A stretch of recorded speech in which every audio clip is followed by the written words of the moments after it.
Oh my God, it's another Denver after dark. I like to welcome all of you to this special evening. And if everybody's noticing my left eye, you should. When you do get abducted by an alien, I'm like, why did they probe me in the eye? I mean, what the hell happened here? Actually, I got stung by a bee by when I was clearing brush. I'm out there tonight, or just a little bit earlier, and I'm clearing brush. My wife is there with her. We have our four-wheeler, our Polaris out there. And I moved this old log, and I look at my wife and look back, and I'm going to throw the log, and a bee comes in like it's supersonic speed. I hear the buzz like zzz, and hits me in the eye. I fall backwards. I trip over a log, and I'm laying there like a turtle on my back, screaming into the night. I'm kidding. I wasn't really screaming that much, but I definitely had a bee hit me right in the eye. And then I thought, man, bees don't like me. So it's hard to explain to everybody here what it's like to be old and in the woods and trip over a log after getting hit by a torpedo bee, and then trying to get up and you're stumbling and falling and there's leaves everywhere. You're grabbing your eye and you're telling your wife, call 911. Anyway, it was crazy. So I'm waiting for, people to get on, and I've had quite a day. I have this incredible working relationship with the people who help me, researchers. Hello, Robin from East Tennessee. That's awesome. I love East Tennessee. Just to let everybody know, I have a lot of relatives who lived in Dandridge, Tennessee. I could talk all day, Knoxville. So anyway, I have this incredible working relationship with Doug, who's my producer, and we bounce these ideas off us all the time. And we're seeing our numbers grow. We're like, man, we're like the anti-Art Bell. And I was talking to Doug. I said, we are the anti-Art Bell, but I want to be exciting. No facts, reality, data can be very exciting. You can find things like, RICO statutes. Instead of conspiracy theories, actually criminal conspiracies. I can track the Oath Keepers texting the Giuliani family. That never came out really in the news, did it? If you guys go look up an NBC, one reporter caught that in my book, The Breach. By the way, I have it here. It's an accident. The only book on J6, except for the report, and the best one. But people didn't know, the Oath Keepers were texting Rudy Giuliani, and that data is exciting. That kind of stuff is exciting. But I was talking to Doug about this anti-Art Bell stuff, and you guys can find it on NBC. Again, there was only one that reported it out of the book, which I actually thought that would break the whole case open. But we also found out my phone records were never open. 5 million hard pages, as you guys know. Like Doug goes, what's more exciting than believing in Bigfoot? I'm like, I don't know. It's pretty exciting. He's like, talking to people who believe in Bigfoot. He goes, what's more exciting than believing in UFOs? I said, what, Doug? He goes, talking to people who believe in UFOs. And by the way, that is actually absolutely true. I got accused today of making fun of UFO believers, I guess space monster believers, because I hadn't met with experiencers. And I want to tell everybody who's listening to me right now, I've met more experiencers than about anybody on earth. I have been in haunted houses. I have talked to psychics. I have talked to mediums. I've talked to 4 or 5. If you talk about the subcategories, probably 10 different types of Bigfoot believers. I've talked to alien abductees. I've talked to people who said that alien abductions are actually based on family lineage.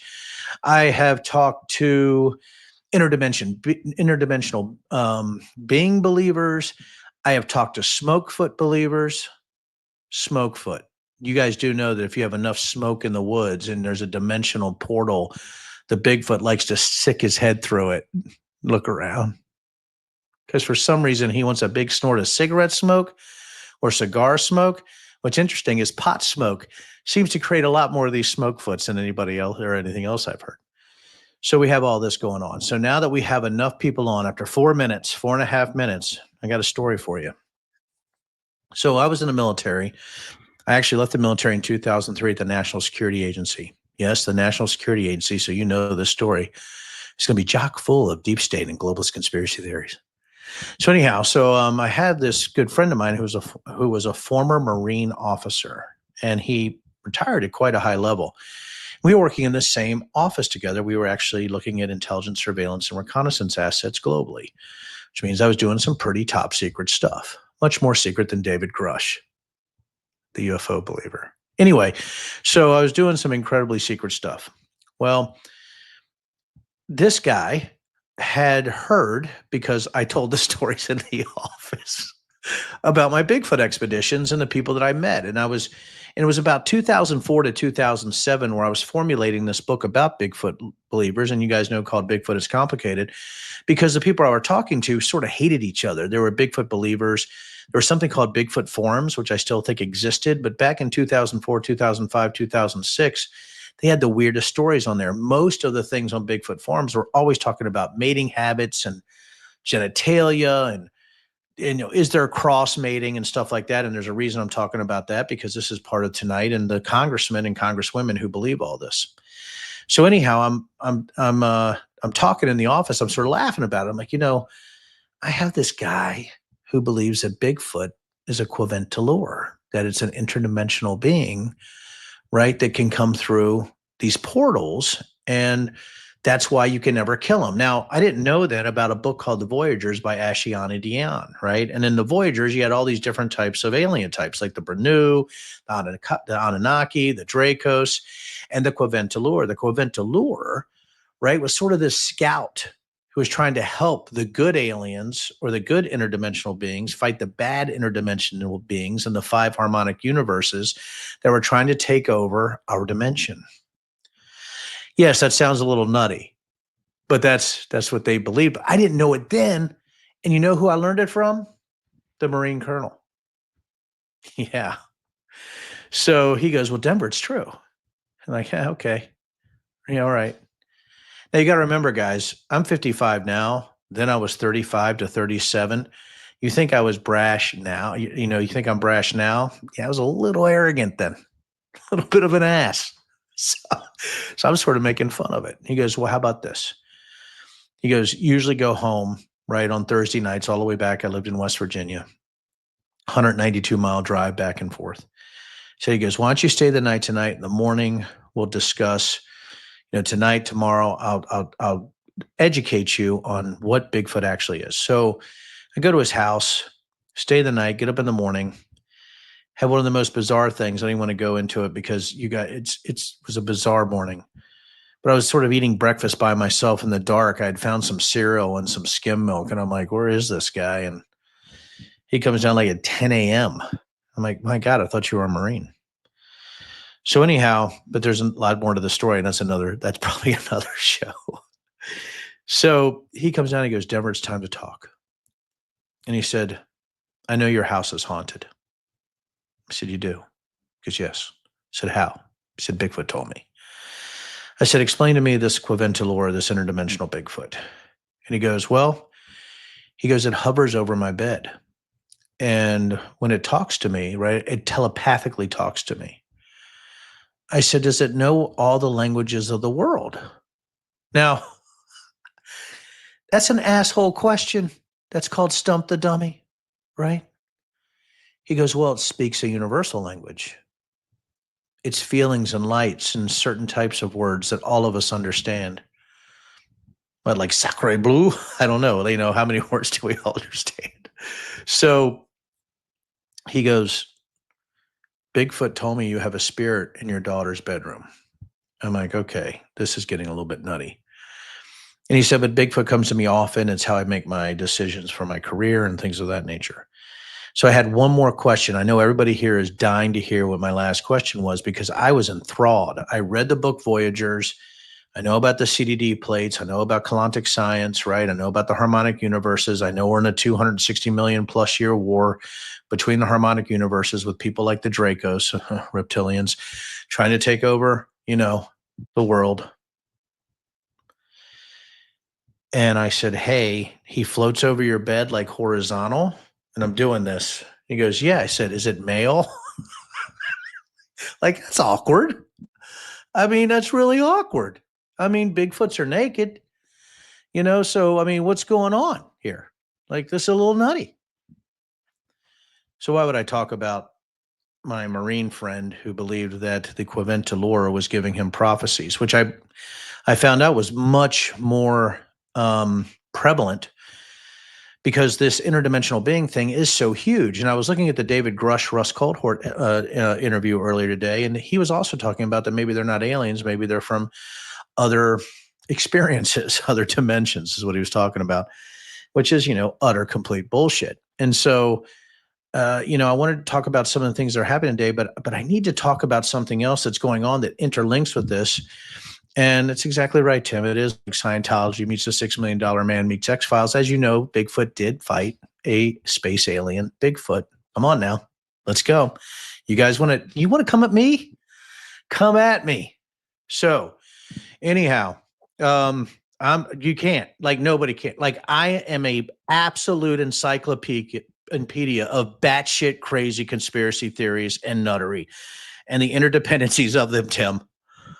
So anyhow, you guys do know that the Bigfoot could actually come from the Nephilim. The Nephilim, I believe, or is it the Nephilim? I don't know if that's the French. I don't know how Bigfoot would say it in his universal language. But here's the thing. The Nephilim, they come from, right? They were actually, it looks like they were offspring of fallen angels with women.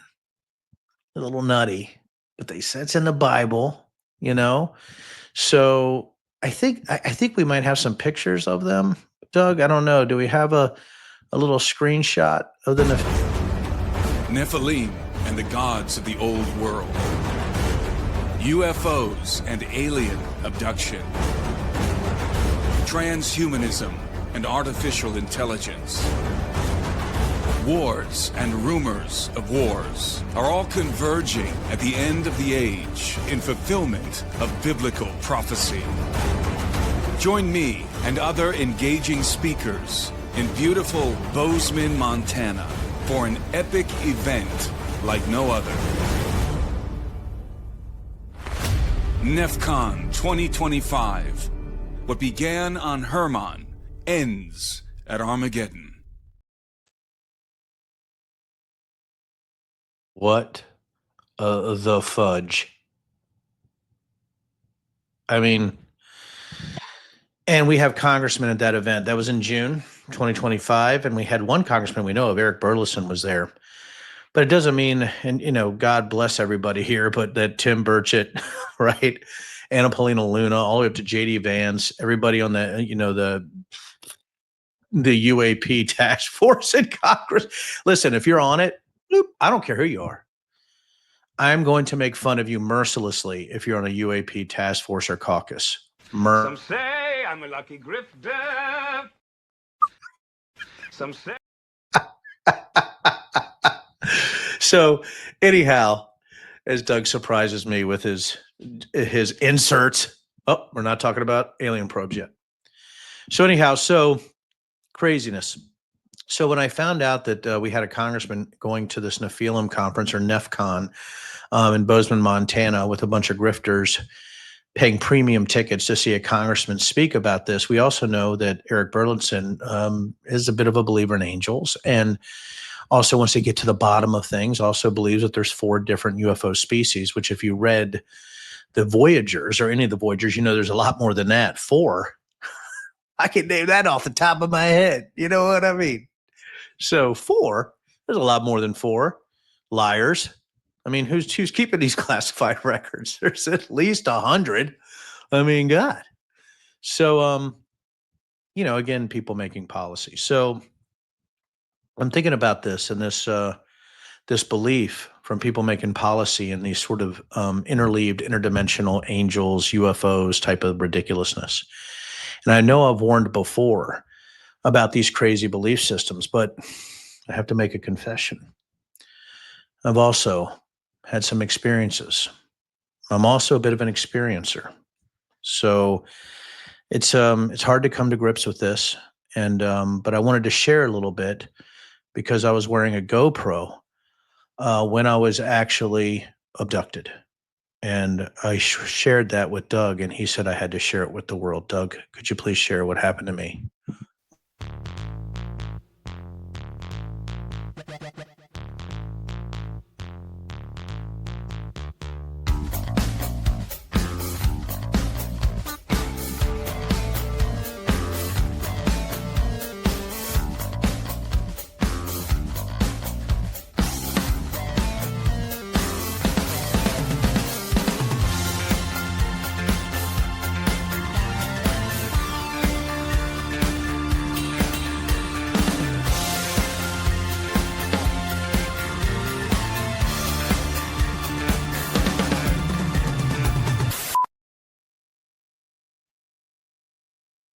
What the fudge?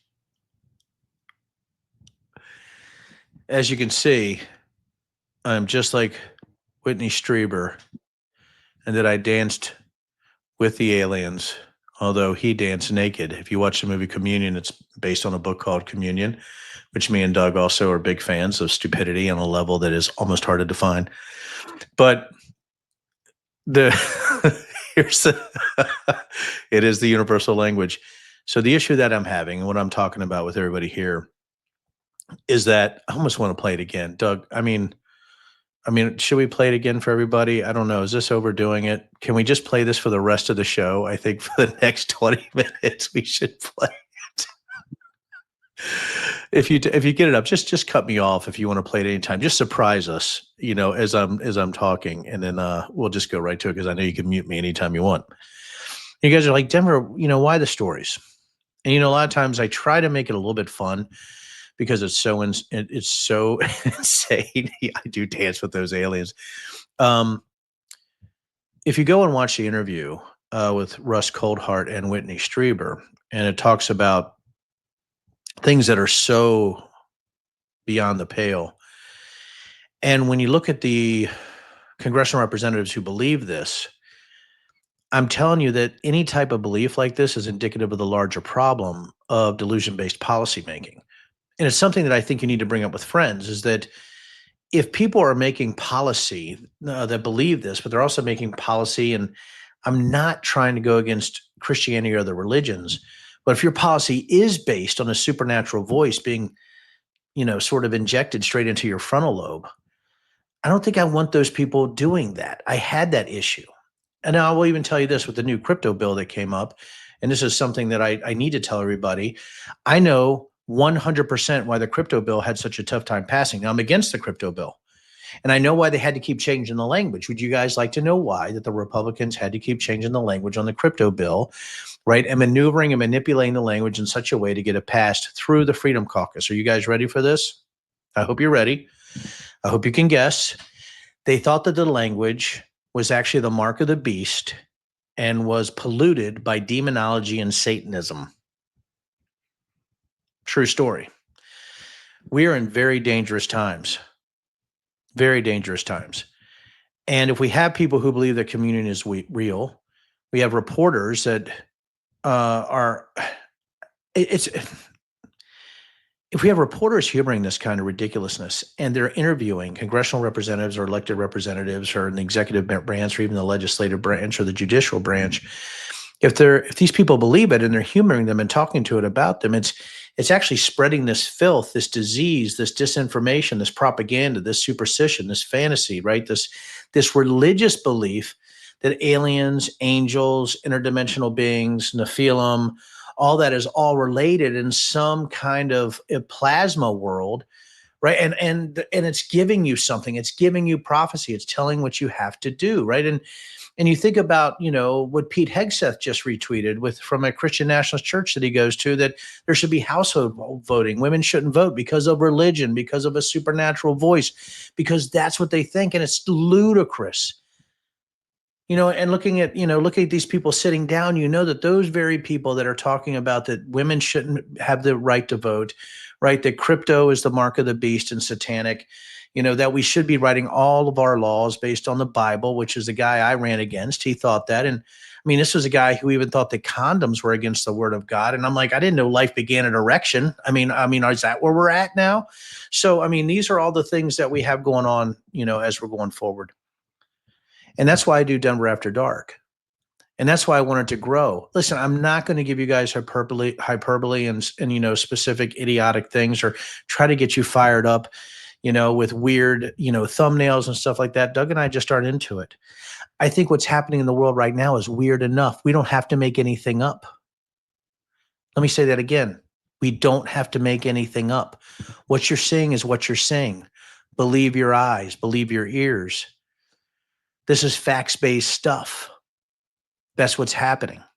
The facts-based stuff is that fantasy and delusion, conspiracy theories, lies, grifting, all that has completely overtaken the American experience. And we have an autocratic, authoritarian way of looking things based on manipulating the ignorant in massive ways.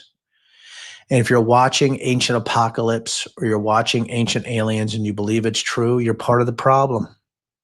And I know that's hard.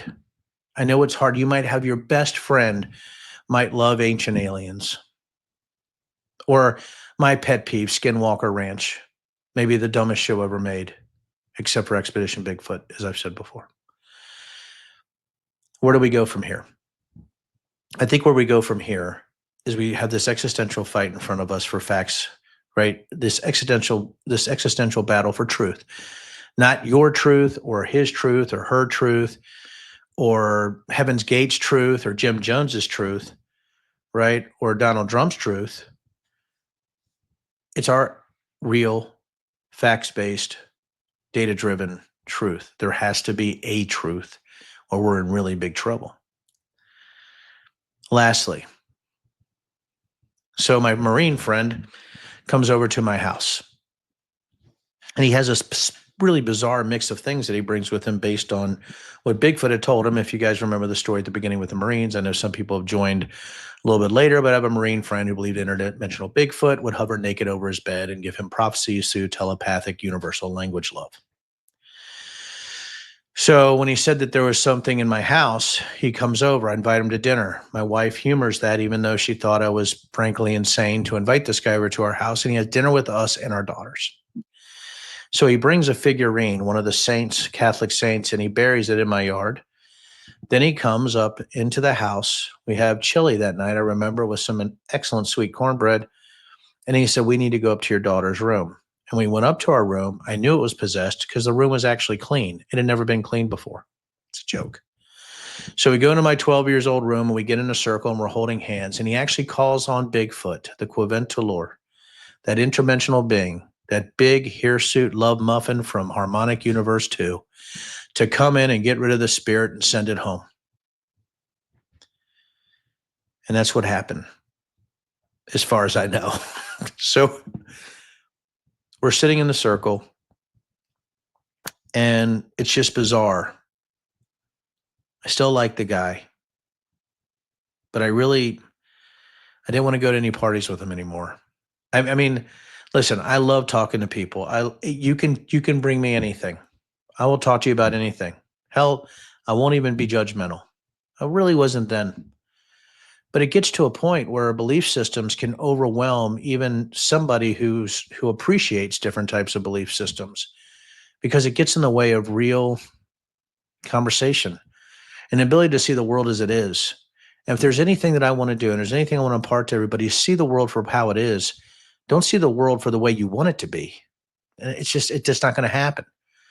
And what happens is what you have with 77 million people who voted for Trump. And let's just be honest, it's very difficult for me to get my arms around anybody who is so fantastically, or how about this, who's so truth challenged and facts challenged that they still think that Donald Trump isn't a sexual abuser. Or they still think that Donald Trump's not a felon. Or they still think that the election in 2020 was stolen. Or they forget about Trump University. Or they forget about his years and years of relationships with Epstein and Ghislaine Maxwell. Or they see what he's doing right now with going after universities, going after judges, going after politicians, threatening to arrest everybody, putting RFK Jr. in charge, putting Tulsi Gabbard in charge, putting Pete Hegseth in charge. What do we do? So, another Denver After Dark. I try to keep them fairly short. I don't know if Doug has any questions he wants me to ask of anybody that's out there. If you want to pop one up, you can. You don't have to. You never do.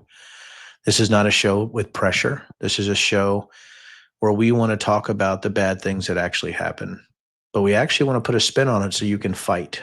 That fight has to be in facts. So my Marine friend, he goes on his own merry way. So it was that year, in 2006, I decided to do my own expedition in the Adirondacks. And it was because of him that I did it. So I did multiple expeditions, and it was when ESPN Outdoors got with me, and we did our own expedition with ESPN. They actually went and started doing ghost hunting with ESPN Outdoors. And people can look this up. I know it's older. Some of it might have disappeared. This is between 2006, 2008 with a ESPN writer named Don Barone.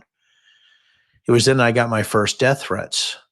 My first death threats came from a website called bigfootexterminators.com, where we put up recipes of how to make Bigfoot into a delightful meal. We had Bigfoot kebabs, we had Bigfoot steaks, we had all this kind of stuff. And it was then also that I realized that belief systems could be deadly. It went from the benign to, oh my goodness, just because that I came up with a delicious Bigfoot chili, I got death threats. Because at that time, we were on Bigfoot forums and all that kind of stuff. So here's what I ask everybody to do tonight. Go look up Bigfoot forums and read it.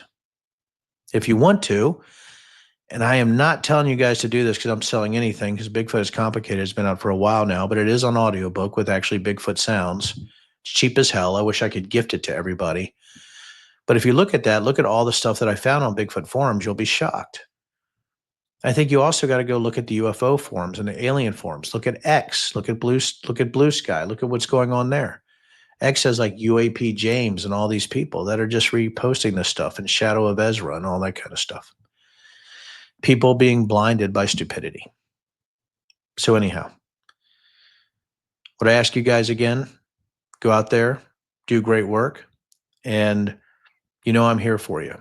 And I just did another Denver After Dark a couple days ago. I'm going to be here every Sunday night, guys. I'm going to try, whether I'm in London, whether I'm in UAE, whether I'm in Poland, whether I'm Ukraine. And is Trump going to sell Alaska back to Russia? Kidding, sort of. Good question. No, I don't think so.